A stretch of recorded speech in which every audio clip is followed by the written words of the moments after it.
देश के तमाम सुलगते सवालों और समाज के एक बड़े तबके से जुड़े मसलों को लेकर बुधवार को दिल्ली के इंदिरा गांधी स्टेडियम में नगीना सांसद और आजाद समाज पार्टी के अध्यक्ष चंद्रशेखर आजाद ने महारैली बुलाई थी।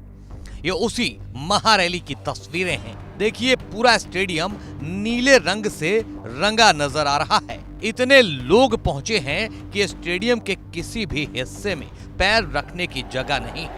चंद्रशेखर आजाद के एक बुलावे पर ऐसा लगता है देश भर से भीम आर्मी और आजाद समाज पार्टी के कार्यकर्ता हुजूम के हुजूम दिल्ली पहुंच गए थे। मंच पर पार्टी के तमाम पदाधिकारियों के साथ चंद्रशेखर मौजूद थे। दिल्ली के इसी मंच से चंद्रशेखर ऐसा गरजे कि आवाज दिल्ली पर राज करने वालों के कानों तक भी जरूर पहुंची होगी।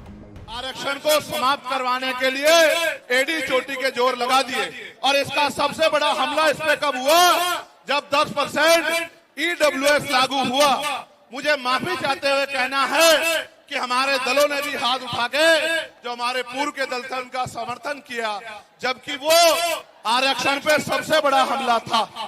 अगर उसी दिन हम लोगों ने सड़कों पर निकल के अपनी आवाज को उठाया होता तो किसी की मां ने दूध नहीं पिलाया होता कि वो दोबारा आरक्षण पे हमला करने के बारे में सोच लेता।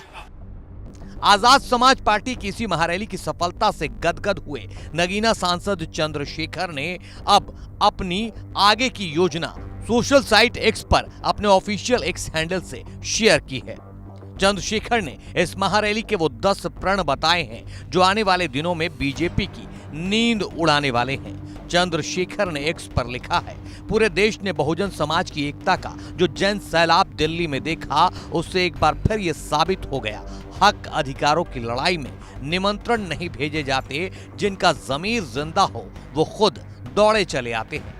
चंद्रशेखर अपने इसी पोस्ट में वो 10 प्रण भी गिनाते हुए आगे लिखते हैं, देश के हुक्मरानों की नाक के नीचे देश की राजधानी में आजाद समाज पार्टी और भीम आर्मी के साथ लाखों बहुजन योद्धाओं ने बहुजन एकता की इस जंग में सिपाही की तरह अपनी जिम्मेदारी को महसूस करते हुए प्रण लिया कि पहला, जाति जनगणना के साथ ही आर्थिक जनगणना के लिए व्यापक आंदोलन चलाए जाएंगे, जिससे पता चल सके देश के संसाधनों पर कौन कब्जा जमाए बैठा है। दूसरा, ओबीसी वर्ग के लिए 27% के अतिरिक्त 15% और शेड्यूल कास्ट SC के लिए 15% से अतिरिक्त 10% आरक्षण बढ़ाने के प्रावधान की मांग के लिए सदन से लेकर सड़क तक संघर्ष।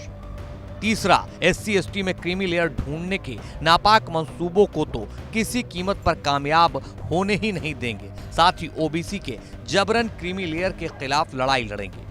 चौथा, सरकारी नौकरियों में बैकलॉग जो लाखों की संख्या में है पूरा कराकर छोड़ेंगे। पांचवा, निजी क्षेत्र में SC/ST व OBC को आरक्षण की पूर्ण व्यवस्था के लिए पुरजोर प्रयास करेंगे। छठा, सफाई कर्मी की नौकरी में ठेकेदारी समाप्त कर पक्की नौकरी देने और गटर में उतरने की अमानवीय व्यवस्था को पूरी तरह से खत्म कराने के लिए संघर्ष करेंगे। सातवां, समान कार्य समान वेतन के लिए प्रतिबद्धता। आठवां, SC/ST व OBC को प्रमोशन में रिजर्वेशन। नौवां, 2 अप्रैल 2018 के सभी मुकदमे वापस होने तक संघर्ष। और 10वां, पुरानी पेंशन बहाल की जाए। इन 10 प्रण के अलावा चंद्रशेखर ने सरकार पर दलितों को बांटने का इल्जाम लगाते हुए लिखा है और अंत में सरकार की तरफ से दलित समाज की एकता को बांटने का जो प्रयास किया गया है उसके खिलाफ हर स्तर पर जागरूकता अभियान चलाया जाएगा, जिससे कि समाज के हर व्यक्ति को सरकार के षड्यंत्र से वाकिफ कराया जा सके। यानी चंद्रशेखर के बढ़ते हुए कद और तल्ख होते तेवर को देखकर तो ऐसा ही लगता है कि आने वाले दिनों में यूपी की सियासत में आजाद समाज पार्टी एक बड़े प्लेयर के तौर पर उभरने का रास्ता बनाने की कोशिशों में है। 2027 के विधानसभा चुनाव की लगता है चंद्रशेखर ने अभी से तैयारी शुरू कर दी है।